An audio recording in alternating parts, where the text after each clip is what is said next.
Palestinian officials reported that at least 19 people were killed in an Israeli airstrike that struck a mosque in central Gaza early on Sunday.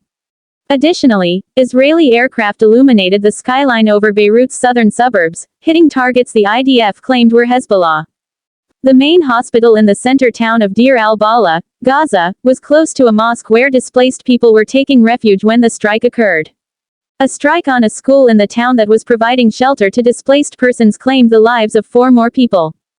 Without offering proof, the Israeli military claimed that both strikes were directed at militants. The bodies at the Al-Aqsa Martyrs Hospital morgue were counted by an Associated Press reporter. According to hospital records, 1 man was injured and all of the victims of the mosque strike were men. According to reports, the strikes in Beirut targeted 2 buildings, one that was once used by the Hezbollah-run Channel al-Manar, and another that was close to a route that leads to Lebanon's only international airport. Since the day of Hamas' cross-border attack on October 7, 2023, which claimed 1,200 Israeli lives and captured 250 more, Israel and Hezbollah have been exchanging gunfire across the Lebanon border virtually every day. In retaliation, Israel declared war on the Hamas armed organization in the Gaza Strip. Nearly 42,000 Palestinians have died in the region as the Israel-Hamas conflict approaches its 1-year anniversary, with women and children accounting for slightly more than half of the fatalities, according to local health officials. According to the Lebanese Health Ministry, the most recent violence in Lebanon has claimed the lives of about 2,000 individuals, the majority since September 23. In his Sunday Angelus prayer, Pope Francis made a fresh call for peace, on every front, and mentioned the October 7 Hamas attack on Israel. Today marks 1 year since the terrorist attack by Hamas against the Israeli people, to whom I reaffirm my closeness, the Pope remarked. He demanded that the hostages who are still being detained in Gaza be freed, immediately. On Monday, the first anniversary of the bombing, which he claimed started a war that has severely damaged Palestinian residents in Gaza, the Pope called for a day of prayer and fasting. Destructive military actions that continue to hit the Palestinian people have caused the Middle East to suffer more since that day, the Pope stated. The majority of the victims are innocent civilians. They need to get the aid they need. His call for an immediate ceasefire on every front, including Lebanon, was reiterated by the Pope. Let's offer up prayers for the Lebanese, particularly for those displaced from their villages in the south. Weapons taken from militants are displayed by the Israeli soldiers. The Israeli military on Sunday showed thousands of weapons taken from Hamas ahead of the anniversary of the militant group's October 7 attack.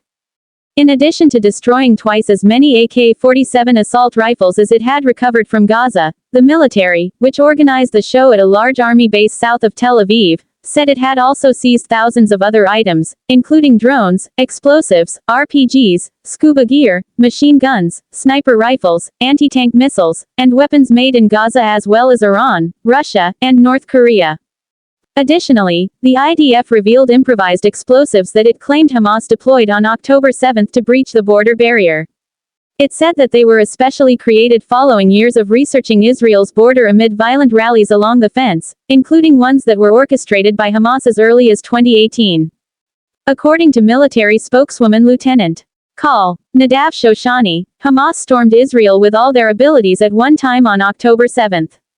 According to him, the Israeli military had taken the guns from Hezbollah and Hamas in Lebanon in order to track their origins and examine the kinds of weaponry that were being utilized.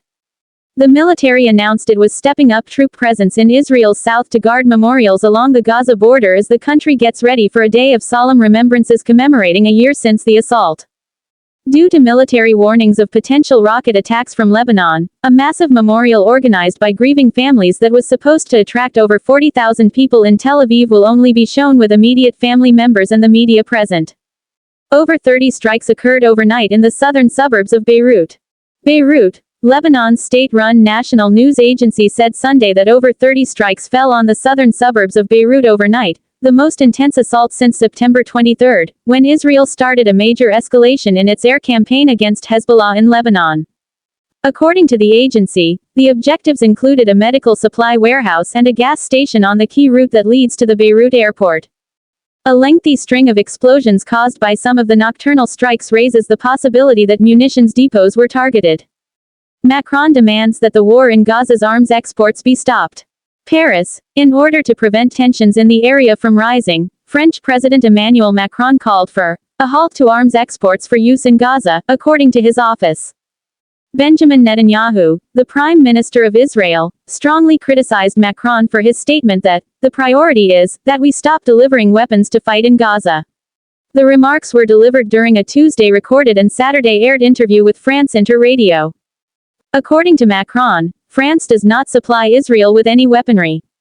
In a video statement, Netanyahu directly criticized the French president and labeled such remarks a disgrace. France is Israel's unfailing friend, stated a statement from Macron's office. Mr. Netanyahu's remarks are out of proportion and unrelated to France and Israel's alliance.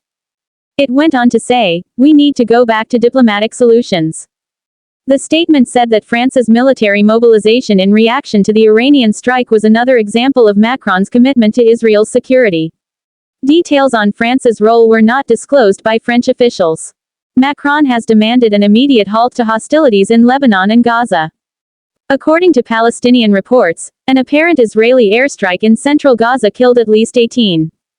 Gaza's Deir al-Balah. According to Palestinian medical officials, at least 18 individuals were killed in central Gaza early Sunday by what appeared to be an Israeli attack. According to a statement from the Al-Aqsa Martyrs Hospital in the town of Deir al-Balah, the strike struck a mosque that provided shelter to displaced persons.